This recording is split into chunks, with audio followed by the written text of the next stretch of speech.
Estos presupuestos son los presupuestos para la banca, no son los presupuestos para las personas.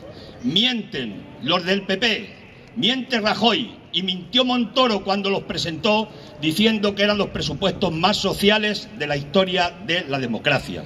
Nosotros afirmamos que son los presupuestos más antisociales de la historia de la democracia y no valen trampas. No vale que nos jueguen con trampas porque lo que no metían son los 38.500 millones de intereses que pagamos por la deuda de este país y que es tanto como lo que cuesta toda la Administración General del Estado de Salarios, la que controla el Estado central. No pueden jugar quitando eso de la partida correspondiente para presentar como que han hecho los presupuestos más sociales de la historia de la democracia.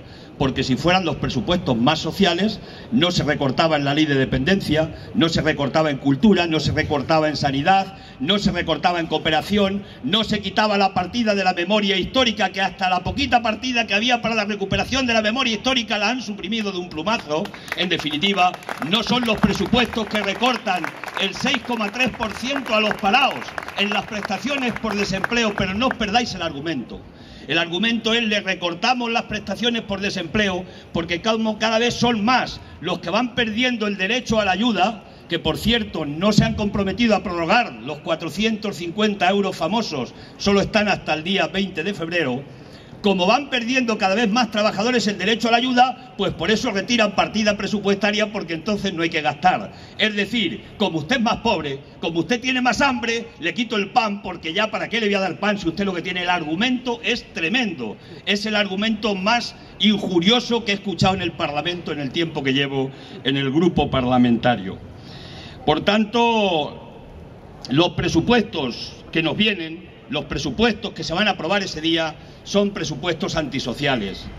Reducen la inversión pública del Estado. Aquí, en esta comunidad autónoma, se recortan las inversiones en un 35%, dentro de la injusticia general de recortar un 16% en el conjunto de España. Aquí se mete un plus y se recorta un 35% en la partida de inversiones, en una comunidad que además tiene el 28% de paro, 3 puntos por encima de la media nacional. Es decir, hay unos presupuestos absolutamente injustos que van a crear más paro, más recesión, como decía Marga, más pobreza. Pero estos no son solo los presupuestos para el 2013. Es que la Troika, y la Troika, por si alguien no lo conocéis todavía, no nos hemos familiarizado con ellos, es el Fondo Monetario Internacional, es el Banco Central Europeo y es la Unión Europea. Esa es la Troika. La Troika ya tiene dado el visto bueno para los presupuestos del 2014 porque el Gobierno ya los tiene presentados en el plan bianual. Y en estos presupuestos del 2013 se ha hecho un ajuste de 40.000 millones de euros entre ajuste y recorte. Y la parte que tiene que ver con los recortes es la parte que afecta a todas las partidas de recorte presupuestario. Pero en los presupuestos del 2014... ya está aprobado por parte de la Troika que el ajuste, el plan de ajuste que presentó el Gobierno es de 50.000 millones de euros, es decir, 10.000 más que los de este año. Por tanto, ya el presupuesto del 2014 también será un presupuesto más restrictivo, que generará más paro y que generará más pobreza. Por tanto, solo hay un camino. Si queremos parar esto, porque hay alternativa. La alternativa existe en un país que hay 90.000 millones de euros de fraude fiscal, un 23% de economía sumergida, y en un país donde estamos en 10 puntos por debajo de presión fiscal de la media de la Unión Europea. El país de la Unión Europea que pagan menos los ricos y más pagamos los trabajadores por las rentas del trabajo. Os voy a dar un dato para que le tengáis, porque está en los presupuestos estos del 2013. De cada 10 euros que entran en la administración pública por impuestos, 8 entran por las rentas del trabajo, es decir, por lo que nos descuentan de la nómina, y por la vía del IVA, por el consumo que hacemos la inmensa mayoría de personas independientemente de nuestro poder adquisitivo. De cada 10 euros, 8 entran por esa vía, y solo 1 euro entra por la vía de los beneficios del capital, del impuesto de sociedades de las empresas. Eso da la idea de esa redistribución injusta que se está haciendo y de ese trasvase que se está haciendo de los bolsillos de la mayoría social y con el sufrimiento de la mayoría social a los bolsillos de los poderosos, que son cada vez más ricos que nunca y cada vez están contribuyendo menos socialmente a lo que es el Estado social y de derecho que tanto tiempo nos ha costado conquistar. Termino y concluyo. Esta huelga es una huelga, dicen que va a ser dura.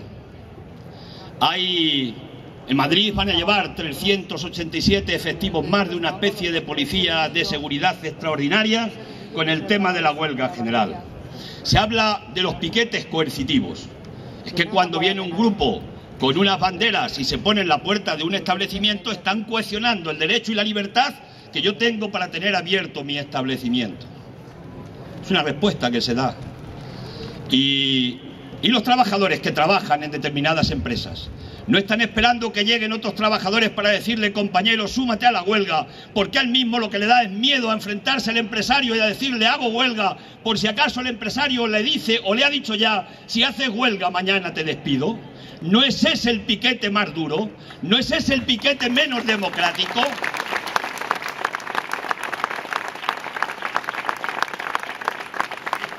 Por tanto, nosotros vamos a estar ese día en las calles. Esperemos que este país tome conciencia del problema y que pare para que paremos esta barbaridad. Como dicen los sindicatos, hay que pararlos porque quieren acabar con todo. Está en nuestra mano de que las políticas se rectifiquen. En el Parlamento no hay nada que hacer. No hay correlación de fuerzas que posibilite que haya conversaciones y negociaciones desde el punto de vista del poder que tienen los grupos políticos en el Parlamento. Hay 186 parlamentarios del Partido Popular, que por cierto, si hubiera habido una ley electoral justa en este país, hoy el PP no tendría mayoría absoluta en este país. Se diga lo que se quiera. Por tanto, si no hay correlación de fuerzas en el Parlamento, si no hay capacidad de negociación, solo nos queda un camino ante las agresiones permanentes e injustas que se está haciendo ante los ciudadanos, y es la movilización ciudadana. Y la huelga general es un instrumento legítimo y constitucional para defender nuestros derechos. Y en este caso, que se suma a la huelga, la primera huelga que yo conozco internacional, desde el punto de vista de que son varios países finalmente. Los sindicatos han convocado una huelga general porque el ataque es global. El ataque del poder financiero internacional sobre los gobiernos es global y sobre los pueblos especialmente. Y por tanto la defensa tiene que ser global. Y tenemos que ir forjando cada vez más alianzas a nivel internacional para ser capaces de construir la Unión Europea que queremos los ciudadanos, no la Unión Europea que quieren los banqueros y los especuladores. Porque una pregunta, y con esto termino. Tenemos un Banco Central Europeo, es nuestro banco. Es el banco en el que ponemos recursos los ciudadanos de todos los países para tener nuestro banco.